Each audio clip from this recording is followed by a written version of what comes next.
Damn these things. Damn these guardians or whatever they are. Curse them and their stubbornness. I've got you now.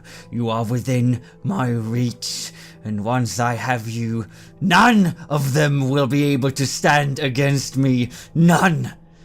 Because the dreams have told me so. Don't hesitate, Rosek. Strike, and you will win through. This is Red Moon Role-Playing.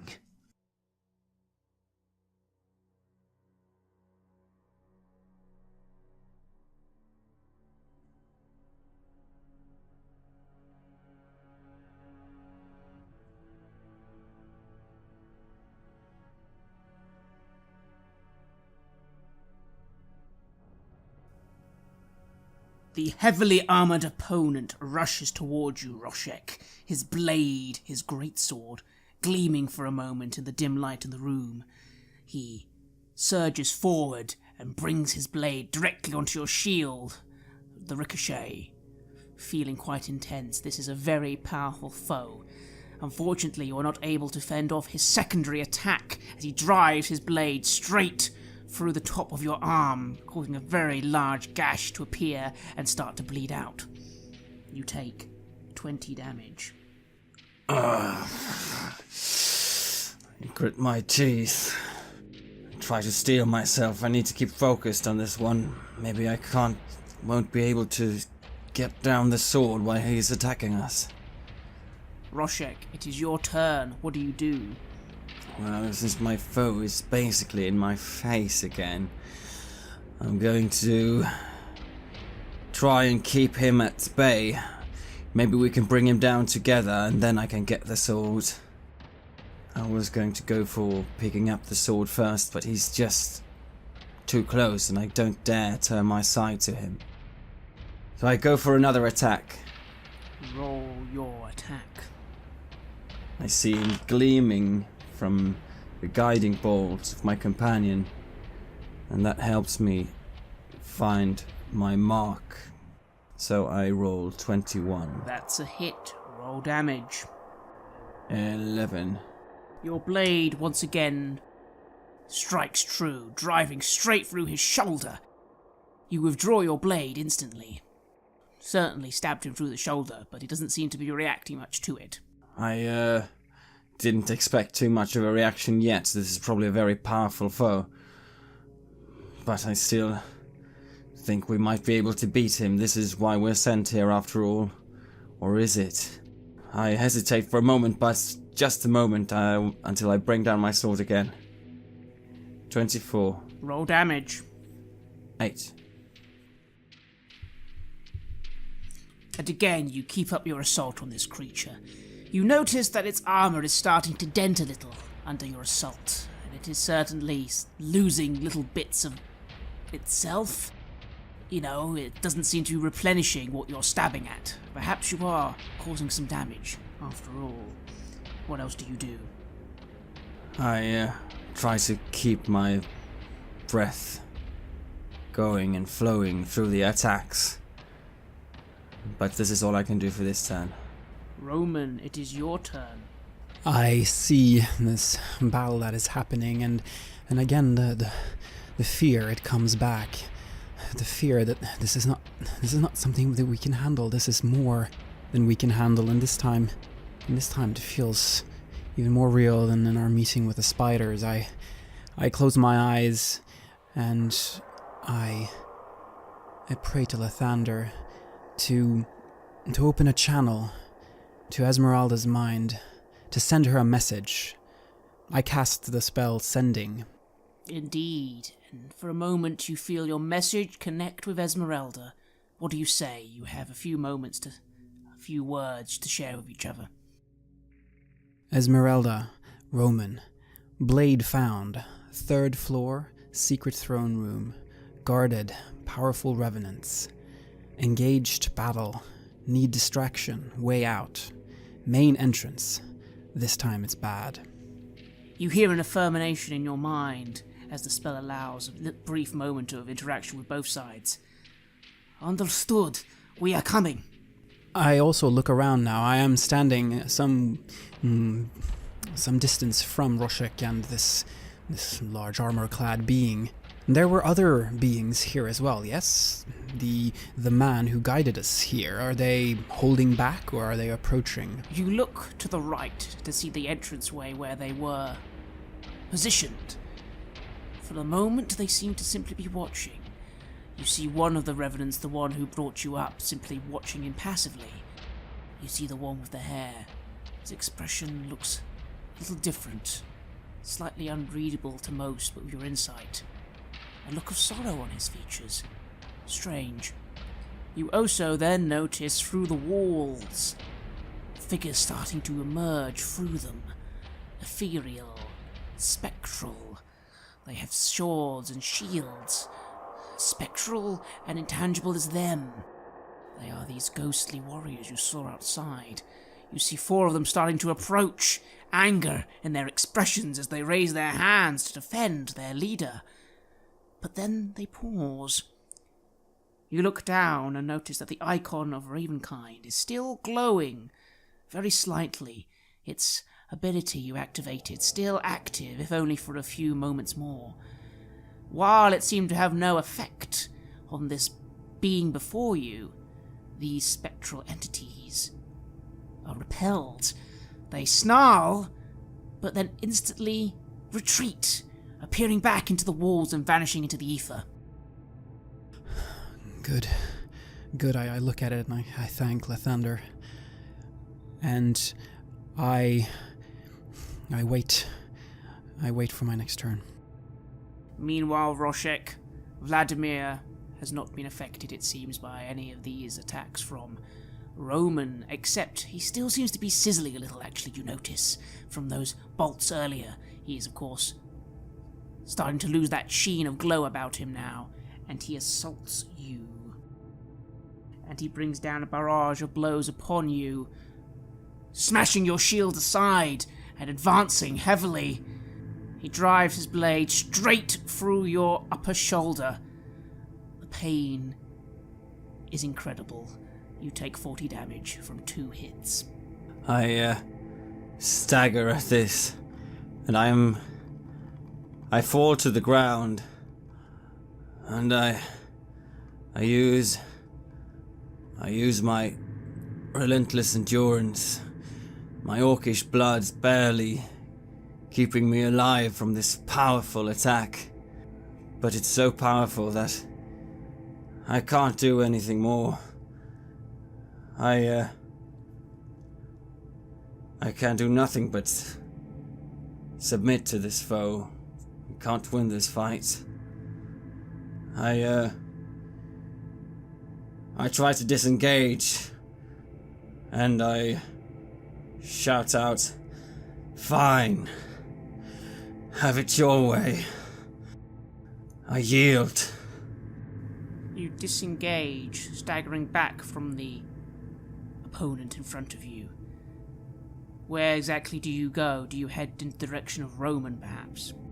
Yes.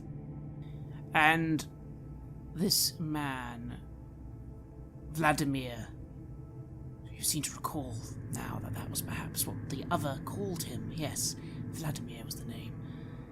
He looks at you. He doesn't seem particularly angry, though. You notice, Roman, that already wounds now seem to be healing on him. The few seams in his armor that you made remain, but you notice the sizzling area which you blasted apart on him seems to already now be closing now that your assault seems to have stopped. He does, however, put down his blade. The individual from the hallway comes forward. "You see, Vladimir, they are nothing. They will go now." Roman, what do you do? Regardless of what happens next, I need my friend to be able to...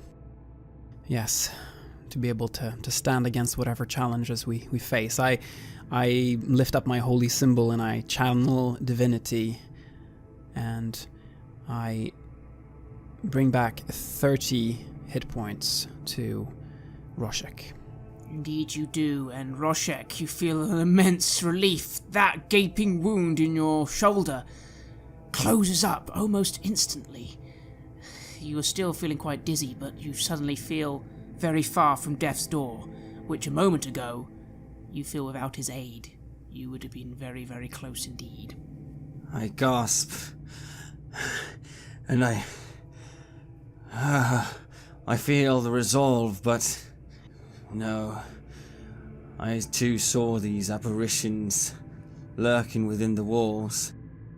Keeping this fight up would probably be like fighting an army. There has to be a better way.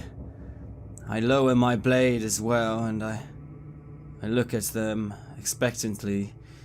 Seeing Vladimir lower his blade, I reluctantly nod, and I sheath my long sword. And I look at the long-haired person, and I say, yes, we will leave for now. But I still hope that you will come to your senses. The Count of this land, he deserves to be destroyed. The people deserve peace, and you should go to your rest as well. Vladimir returns to his throne. He sits almost in the same position he was sitting in when you entered. He remarks simply, "There can be no rest for souls in hell. All suffer in hell. And I will make sure the devil remains here and suffers. Go, do as you wish. I am convinced you are not strong enough anyway. Take your sword and do what good you think it can do, and be gone. No, you are only being spared again," and he points to Roman, "because he is a priest. You, half-orc, I would have slain. Go." And the long-haired individual sort of bows before Vladimir and motions for you to follow. I listen to him finish his speech, and I just sulk, and I follow the other individual.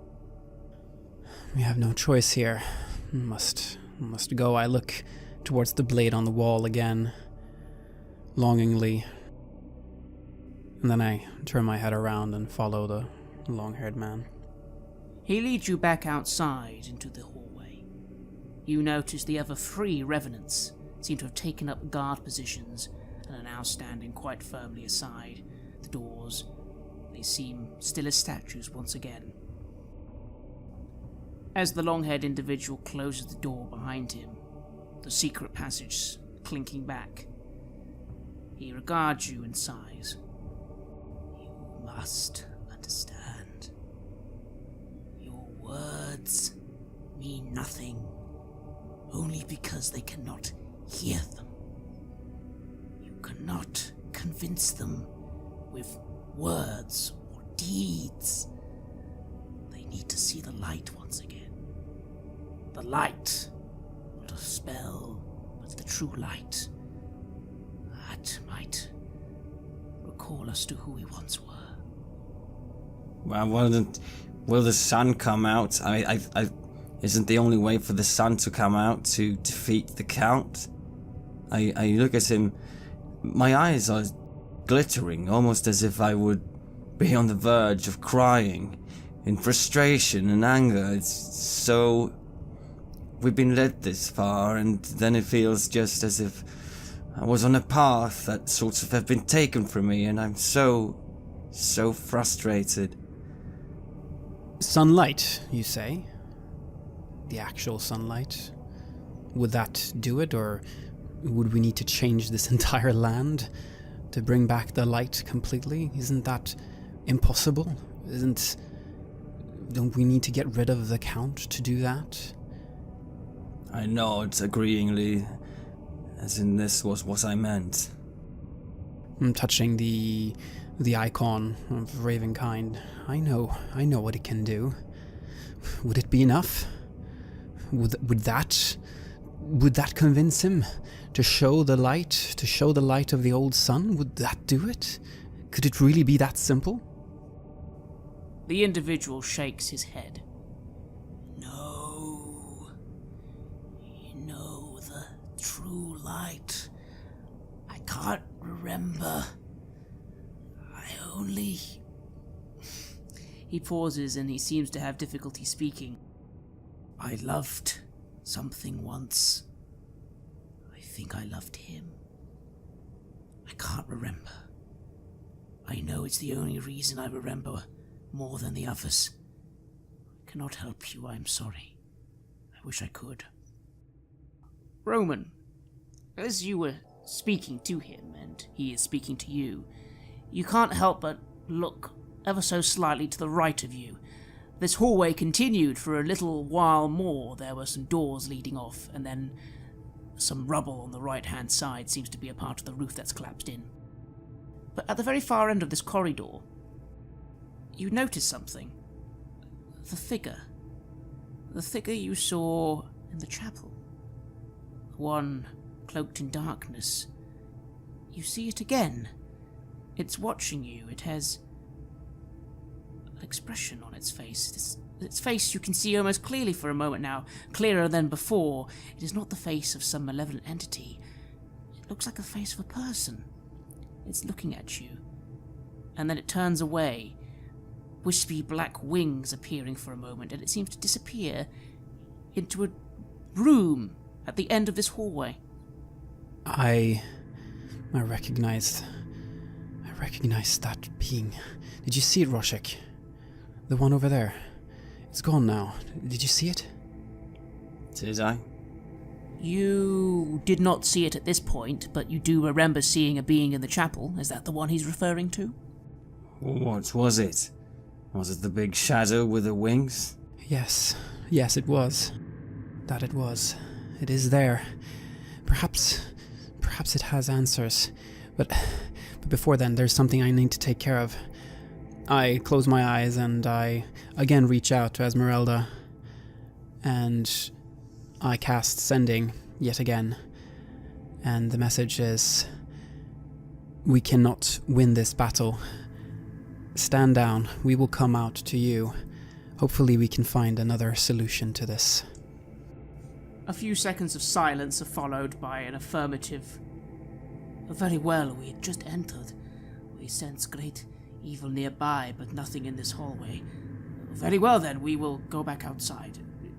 And there seems to be, her thoughts seem distracted for a moment, and then silence.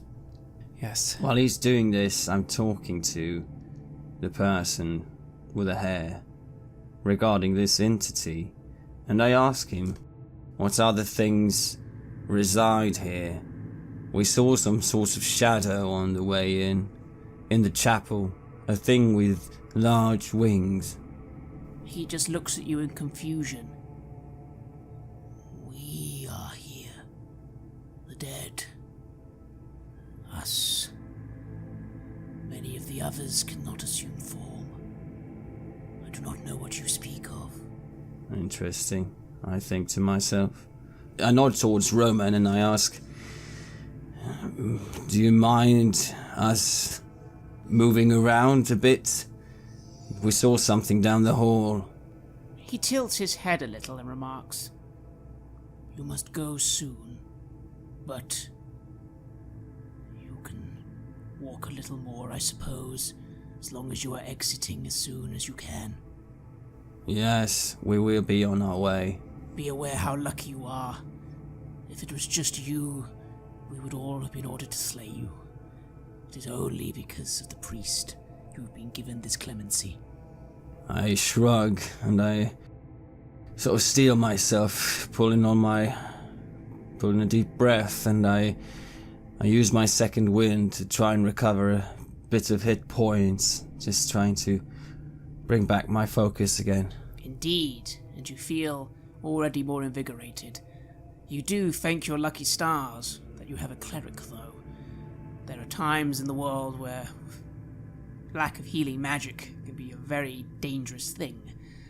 You feel that wound you just received could have taken weeks to heal, if ever.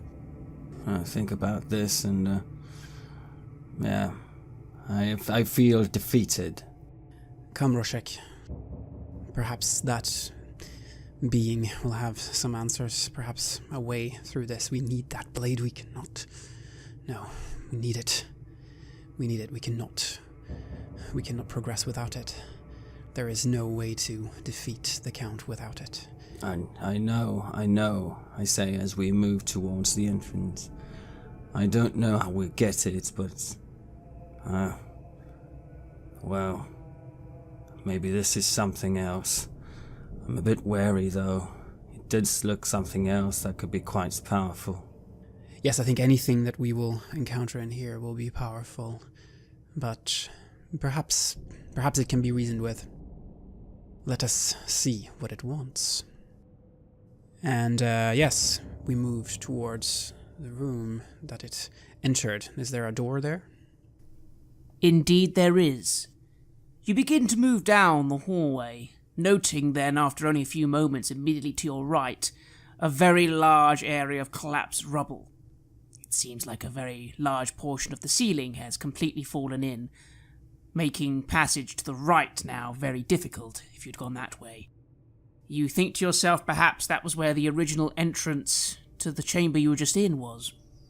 Still, this room is on the left-hand side, and indeed has a door that opens easily. The room is a haven for dust and cobwebs. 3 narrow windows allow slivers of light to illuminate bare oak shelves along the walls, and a torn padded chair is lying on its side near a cavernous hearth.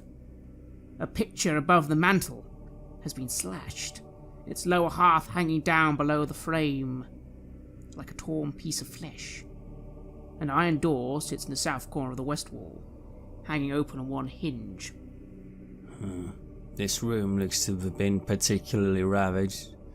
Everything is long gone from the shelves. Indeed, although there still seem to be quite a number of old books. They look burned, as if someone used fire in here. Stepping into the room, if you want to investigate that door hanging open, it looks like there was maybe another chamber with over there. You look in and it looks like it was a storage room of something, completely emptied out. Perhaps a safe room of some kind, completely looted now. Roman, you notice on a pedestal, though, there is a book remaining. It's been a bit damaged, but it still seems quite prominent. It looks important, I think to myself, and I look around for this being, trying to see if I can spot it as I move towards the book. You spot nothing. The room is silent. Yes, and I take a look at this book. There's something calling to me from it, and perhaps answers will be within. You begin to look over the book. The title is The Oath Celestial. It's been very badly burned. Reading through the pages, it seems to detail something about some orders of holy knights, but it seems irrelevant. Most of it is very damaged. However, as you're reading this book, you hear a soft flapping sound of wings somewhere nearby, but you look and can see nothing.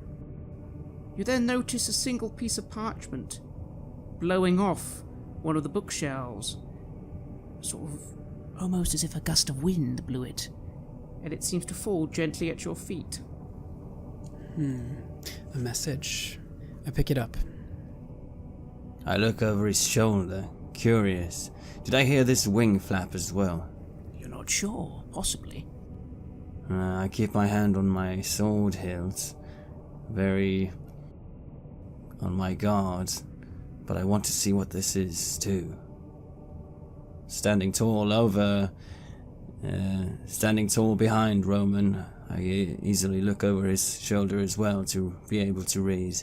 Do you read the note, Roman? I do.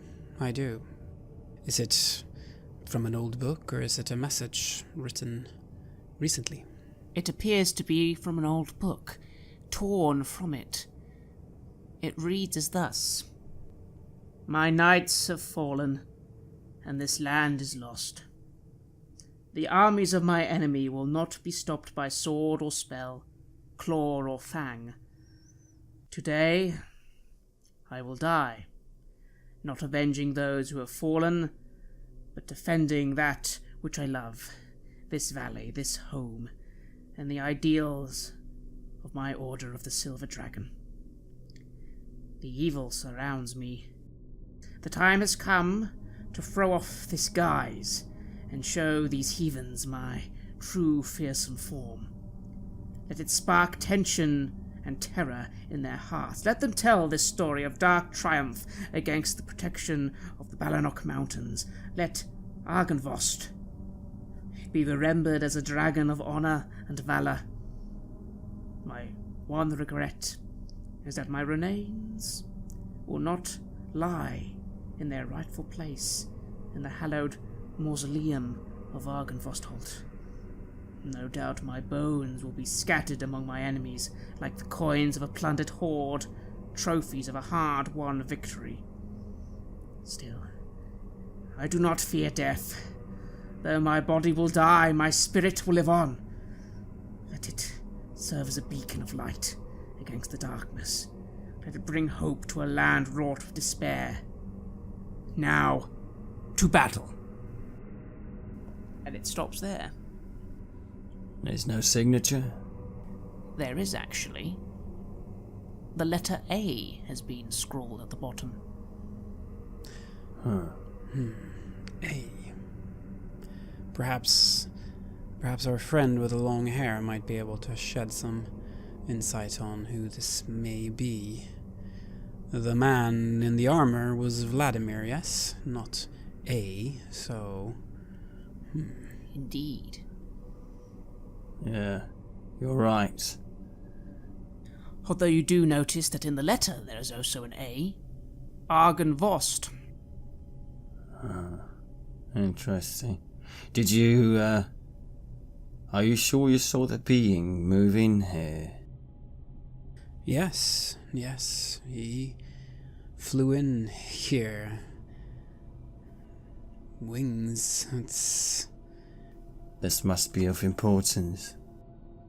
Someone is clearly trying to tell us something, although to what end, I wonder. This is... The interesting thing is that these beings, these revenants, they are the enemies of Strahd, yes? And... It would be, but this A, it's not someone we've met. He seems to regret not getting a proper burial or funeral. Yes, his remains scattered among his enemies as trophies. What do you think it means by his true form? I know not. Perhaps we can show this to Esmeralda as well, see if she might have some kind of an idea. Also, the man, he seemed to not remember things. He seemed fairly helpful otherwise, though. Perhaps this will help jog his memory a little bit. It's interesting what you said there, and I point at the parchment.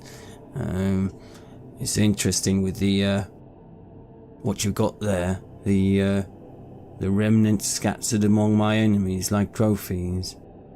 I wonder if that's referring to some sort of items or him, physically dismembered. But how would he know that? And what's his true form? Sounds like some sort of sorcerous stuff. Yes, he was clearly the leader of this order, though. I believe, at least. And yes, he saw his death coming, and he knew that he would be defeated, that he would die, and that his enemies would take what remained of him. But that Argynvostholt would remain.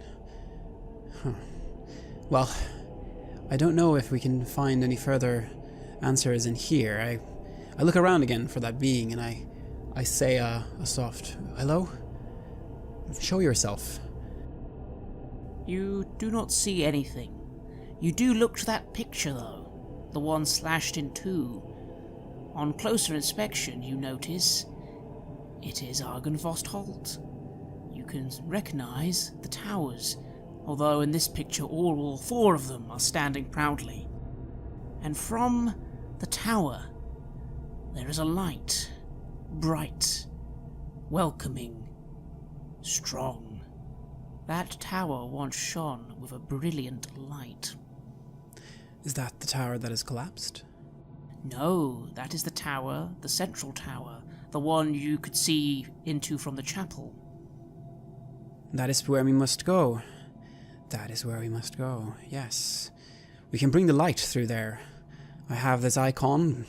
Perhaps there is another way to bring the light, I do not know, but that will be the way to bring this place back to what it used to be, and perhaps put these poor souls to rest. Well, do you think we can get up there? Can we get up there without crossing the others? I know not, but I know that we must try. I peek outside the door and I try to orientate myself, like, how would we get there?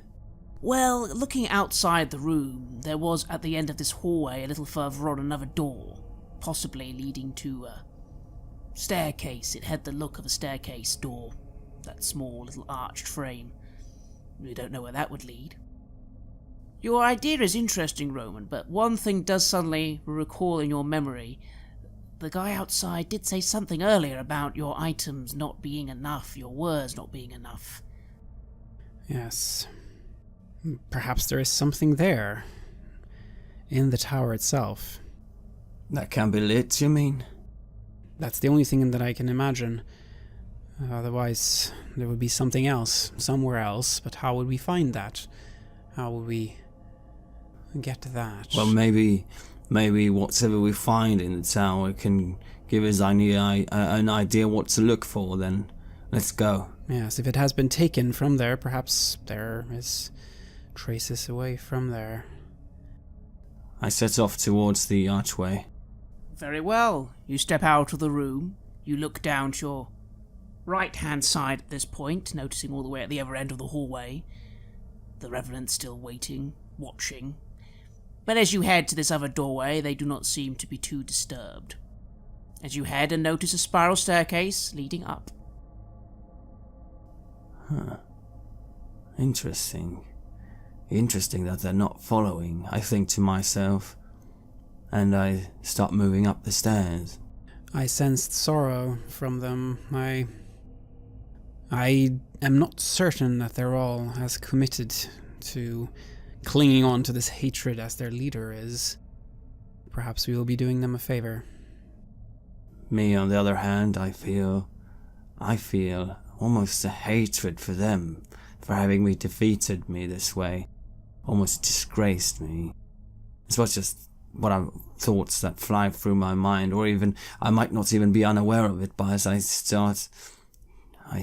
feel a strong sense of resentment towards these creatures. And we climb the staircase. And you make your way up and find yourself on the roof. You are immediately greeted by wind and rain, although the storm seems to be settling a little now. Just a low drizzle. You are on the roof of this mansion place. Already looking around, you can see the tops now of some of those towers, the two standing ones still, and you see the large hole in what was once the grand ceiling of this mansion, as well as parapets. And you are now, yes, on the roof, looking directly then a little to your back of you. You see this tower and a door leading in, closed currently. That is where we must go. I nod and I set off. Yes. Sort of pull my cloak a little bit tighter around me, trying to protect myself from some of this rain. I, on the other hand, like the outside, and I like feeling the elements on my skin. It does feel better than the inside of this place. You no longer quite feel like you're in a tomb. You go to the doors and push them open, though they require effort. You need to stretch yourself a little here, Roshik. They haven't been open for some time, but eventually they come open, and stepping in, you find yourself inside the tower. A rickety wooden landing and a staircase cling to the walls of this tower. The stairs lead up to another landing 20 feet above, and the floor of the chapel lies 60 feet below. Yes, looking down, you are now looking down to the chapel where you were standing before. All right. Very well. Up we go. Apprehensive, I move up to see what we'll find here. It's interesting. This place. So much death, so much, I don't know, bitterness.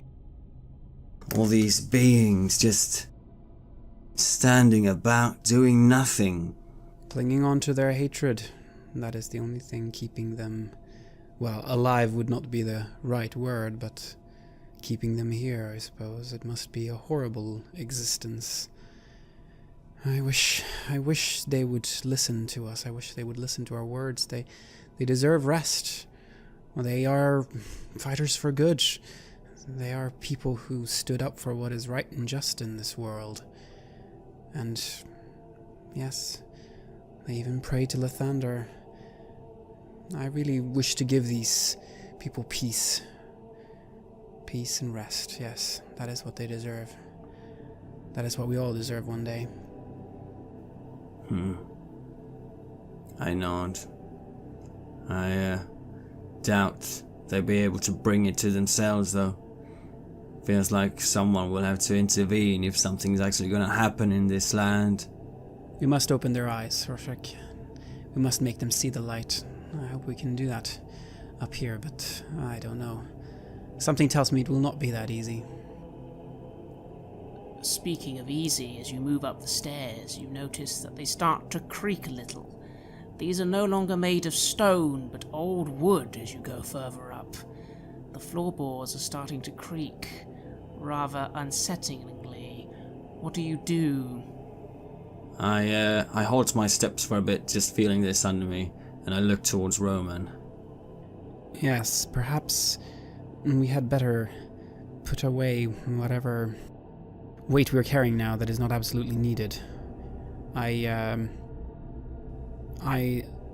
drop my pack and I put it at one of the steps that seems a little bit more sturdy.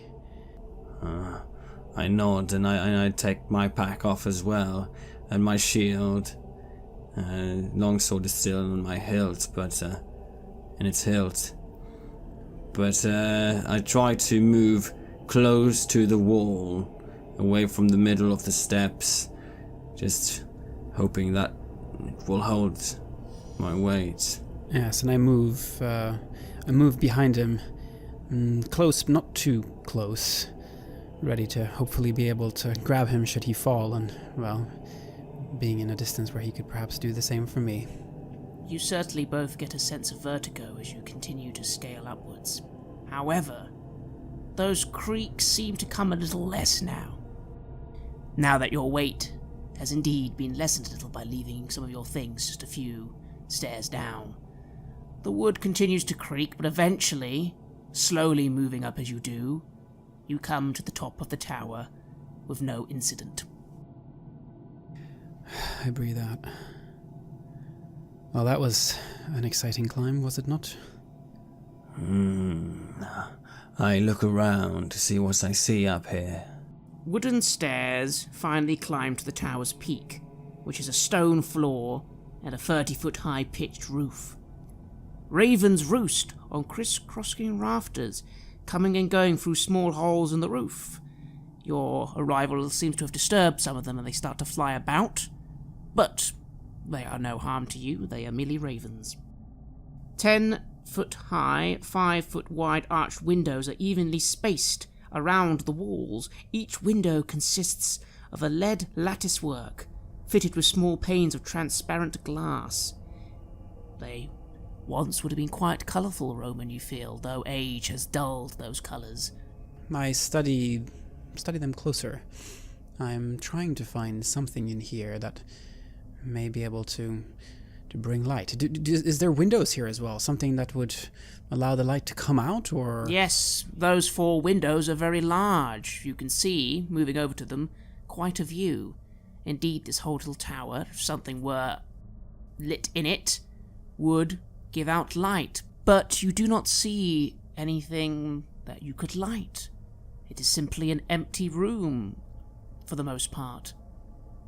The view is quite impressive, though. This is somewhat disappointing, isn't it? There's nothing here. I could bring forth the icon here, I could create the light, but I wonder, will that be enough? Is there nothing here that might amplify whatever light I bring forth? There's no brazier or anything. It's not a sort of lighthouse as it looked like in the picture. No. You recognize the windows, but in the picture there was great light coming from here. Do you look out any of the windows? As I said, it is quite a view. You are very high up now. Already this mansion was high up in elevation, and now 3 or 4 floors up. You are very high indeed. Yeah, I do move about looking for things and looking out the windows. To the north and east you see mist-shrouded valleys with dark woods, and a small town. Could that be Valakai? Possibly. Looking a little from there, you notice a windmill on a precipice. You recall passing a windmill before you arrived at Valakai. It was somewhere coming down from the hills of Ravenloft. To the south, a river flows through a foggy marsh. To the west, rocky hills, and you can see the abbey, just about, and those mountains, and again the wall of mist surrounding them. More interesting is that you look straight down as well, and you see, moving around a bit through the room, outside the chapel, you recall there was a blocked-off door, and you see a cemetery is outside the chapel, and some sort of little mausoleum as well. That would have been where he would have wanted to be buried, this A. Do you speak that loud? Yeah. I come and I look, and I also see that mausoleum then. Yes, you're right. Yes, you are right. He did speak of that as being something of great importance. Perhaps that will be a way to bring back the light then. Shall we investigate? We can always come back here and try the light, but I do fear that it will be a fruitless endeavor. It would only be temporary anyways, but perhaps this may bring some more permanent radiance. Well, it does look like it's a bit blocked off. I'm not sure we can get there. I tried to see, is there a way leading out there from the chapel that we were in? You can see stairways leading from the chapel to this cemetery. You assume this must be the doorway that was blocked off when you were in the chapel, although you didn't try to force it open or anything, so who knows. Well, it looks like we might be able to get there from the chapel if that door was willing to budge. Is this one? Yes, you're right. Let us do that. Let us go back to the chapel, and let us just hope that we don't run into any of these, spirits or whatever they are. Let us hope that they will allow us to do this. And we start moving down again. You begin to descend back down the tower. About midway, you notice there were some arches you didn't actually go through at the time. Well, you did want to go up, but there seemed to be some little other staircases that lead down. You take a gamble and follow one of these down, and it seems to lead all the way down, back, to the stairs which you came up from before, the ones that led up to the balcony. You didn't realize they continued up. You didn't really have much of a chance to look at them after all. You were being led, but now you have descended all the way back down into that chapel. Are we alone here? Is the guardians that were here before, are they gone? You are alone. Good. Let us get this gate open and get to that mausoleum. I nod and I move over to it. Is it possible to brute force our way through this, or does it require more finesse? On the contrary, now you come over, you realize that it was simply barred by an iron bar from this side. It's simply a case of removing it, which I imagine Roshek does. Yes, I do. Lifting it up, the door will now open. And, I open it and, I go out. See if, we find our way to this mausoleum. Let us go there. Now you are downstairs, you find yourselves in that very cemetery you just saw from up above. Tucked behind the mansion, there is a lot of fog here. The rain has lifted, but this mist has not. It's hard to see. You feel like someone or something is watching you. Roman, you turn round and look up to a window. And again, you notice the figure watching you. It draws a curtain and then disappears from view. Yes, it is watching us do what we are doing. I point towards where this curtain was, to Roshek. I think it's trying to guide us. It's trying to get us to do this thing. I just hope that the end result will be one that will be good for this land and not for its account. I wonder what it is. I mean, these things... Wait a second. I thought at first that this thing... Well, that it had something to do with vampires, because they are, after all, associated with bats. They are. But what if this thing is actually himself? You know, he did mention showing his true form. Yes, it is possible. This is not wings, dragons. There are many possibilities. I suppose the truth will be waiting for us down in the mausoleum. Yeah. And, we go. Down we go.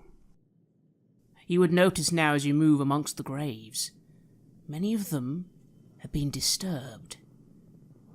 The earth has been disrupted, holes dug out, almost as if things rose out of them. This worries me, Roshek. We are not in as bad condition as we were in that fight, but yes, my powers, I have expended many of them. I really hope that we do not run into any significant resistance here. I do not know if we will be able to handle it, but perhaps with your trusty longsword, things will be all right. I look at the graves and I remark, don't you think that some of these are just the ones that we have met, or the apparitions and things. It certainly could be. Let us hope that. Let us hope that they have all left this place, and that there is only peace and tranquility, or at least silence here. Yeah, let's hope. And I pray to Lathander for just that, and I hope that he will listen. Indeed, and you begin to approach this mausoleum building. Tarnished silver-plated gargoyles shaped like dragon wormlings cling to the stone-tiled roof of this mausoleum. An 8-foot tall, 4-foot wide, white marble door set into the southwest wall is engraved with a name. Argynvost. It is him, yes. Argynvost, it is a person. You think? Do you think this place is named after a person? I suppose it's possible, yes. Argynvost Holt. Could perhaps be a description of this location and what it is. It's a possibility, at least. Graves tend to be marked with the name of the person who lies there, yes? This is true. Maybe he is the A, then. That would make a lot of sense. How shall we get these doors open, though? They look rather sturdy. Giving them a light push, Roshek, you feel resistance. You're going to have to push very hard, you feel. Give me a hand here, and I start trying to push this open. Yes. Roll me a strength athletics check with advantage. Well, I roll a 19. It takes a few moments, but finally, with Roman's help, you push open the doors, and they creak. long creaking sounds as dust falls upon your head. The darkness of this mausoleum is lit up from the outside light, and you see before you an empty slab. There is something etched at the bottom of this empty slab, but otherwise there is nothing in here at all. What is it? The etched message. The message is, here lie the bones and treasures of Argynvost, Lord of Argynvost Holt, and founder of the Order of the Silver Dragon.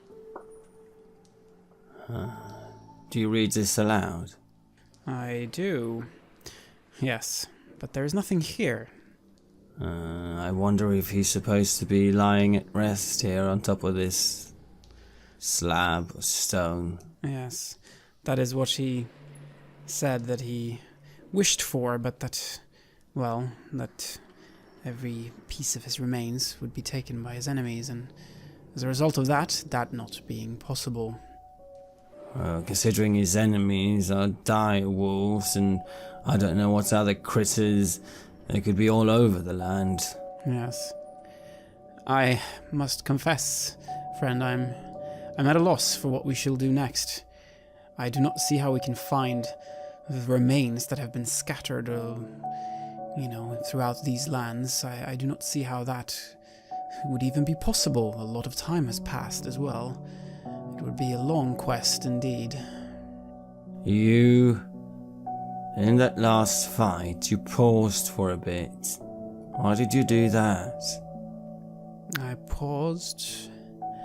I spoke to our friend, to Esmeralda. Is that what you're referring to? What do you mean? You can speak to people from a distance? Yes, Lathander grants me this power. He allows me to speak to people I've met over great distances, to give them messages, to allow them to help. I had hoped that Esmeralda might be able to provide us with some kind of distraction, some way of getting the sword and then just making our way out, and the chaos and commotion that she would create through whatever distraction she could do, but it never reached that point, unfortunately. We were not able to take the fight to that point. No, we were too quickly defeated. But this is interesting.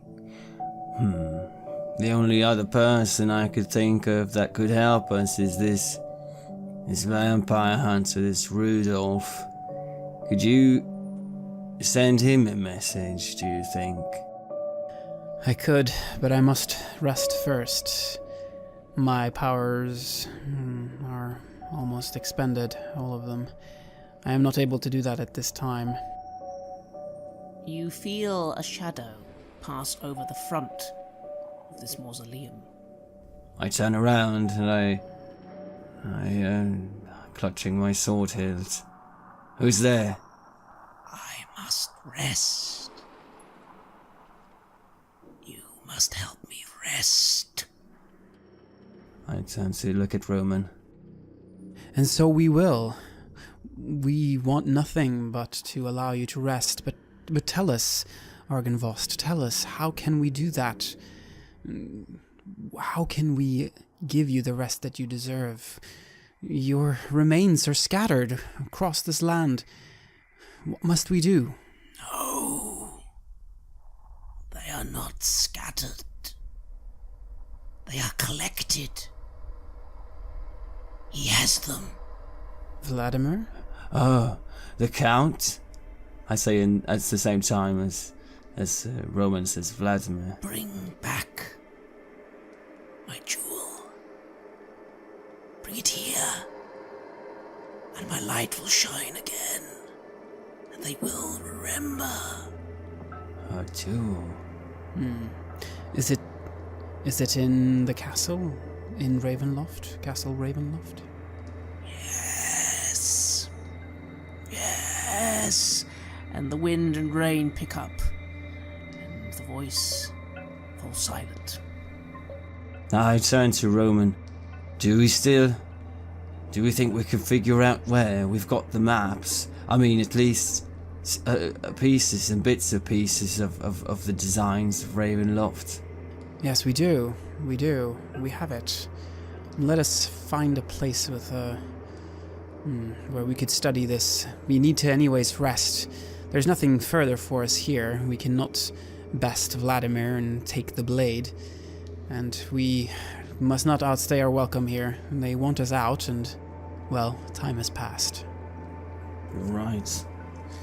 Let's go. Let's find a place to set up camp. And as you begin to leave this mausoleum, you just hear one final time. Among my bones, bring me rest.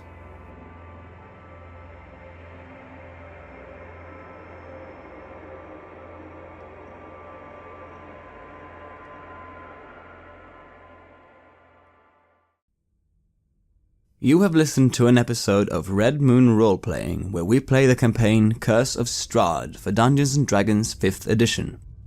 Curse of Strahd was designed by Christopher Perkins and based on the adventure Ravenloft, written by Tracy and Laura Hickman in 1983. Dungeons & Dragons is published by Wizards of the Coast. The music is created by Metatron Omega, Flowers for Body Snatchers, and Word Clock, and is used with permission from their label Cryochamber. Visit cryochamber.bandcamp.com or their YouTube channel for more tasty dark ambient. A new episode of Red Moon Roleplaying is released every Friday. Please like our Facebook page and give us feedback, comments, and input there. You can also visit us at redmoonroleplaying.com. Finally, a huge thank you to our growing base of supporters. You are truly amazing and inspire us so much to keep going with the show. If you haven't yet found us on Patreon, please have a look at the links in the description and see if you want to show your appreciation and encourage our work with the show there. While the show will always be free of charge to our listeners, Patreon supporters have access to extra material such as our bonus Q&A podcast Ask for the Moon, where we discuss all topics and questions our Patreons have for us.